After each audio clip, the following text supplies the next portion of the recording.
L'espace socio-culturel de Awansori Agata, dans le 6e arrondissement de Cotonou, a accueilli ce dimanche 29 juin un événement fort en symbole, la présentation d'un micro-projet pour la paix et l'égalité des genres, une initiative inspirante portée par une jeune femme déterminée, Stella Elodie Sagli.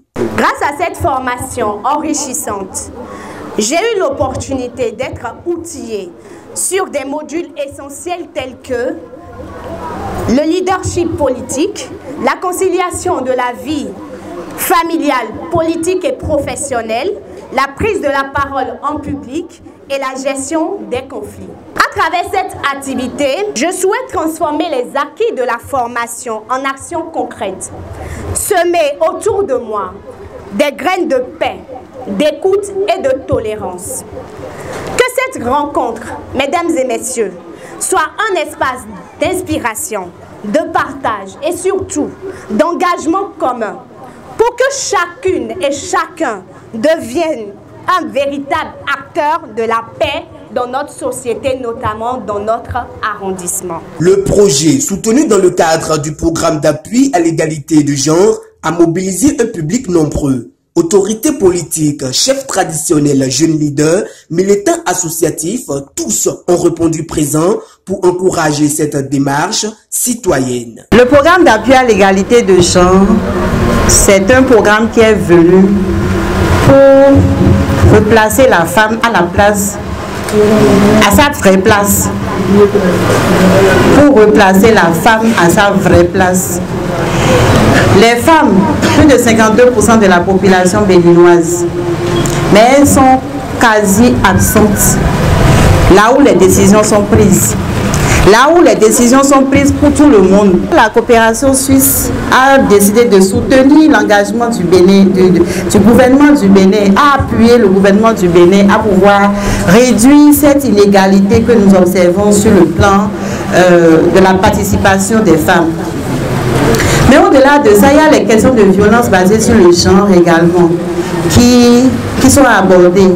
Parce que la femme, comme on le dit, c'est le sel. Mais par rapport aux violences basées sur le genre, c'est au-delà des femmes. Ce n'est pas que les femmes. On prend en charge également les hommes. On prend également en charge les minorités. Quand on prend les personnes handicapées, quand on prend des personnes de point de vue ethnique, des gens qui sont victimes de violences d'une certaine manière, le programme prend également cela en charge. Ce sont les objectifs, en fait, les cibles même du programme. Ce projet n'est pas seulement une initiative, mais un véritable appel à l'action pour construire un avenir meilleur pour notre ville et notre pays. La paix est un droit fondamental, un pilier sur lequel repose le développement durable et l'harmonie sociale. En tant que femmes leaders, nous avons la responsabilité de sensibiliser nos concitoyens sur l'importance de la paix. Cela passe par des initiatives éducatives, des ateliers, des forums de discussion et des projets communautaires qui rassemblent toutes les couches de notre société.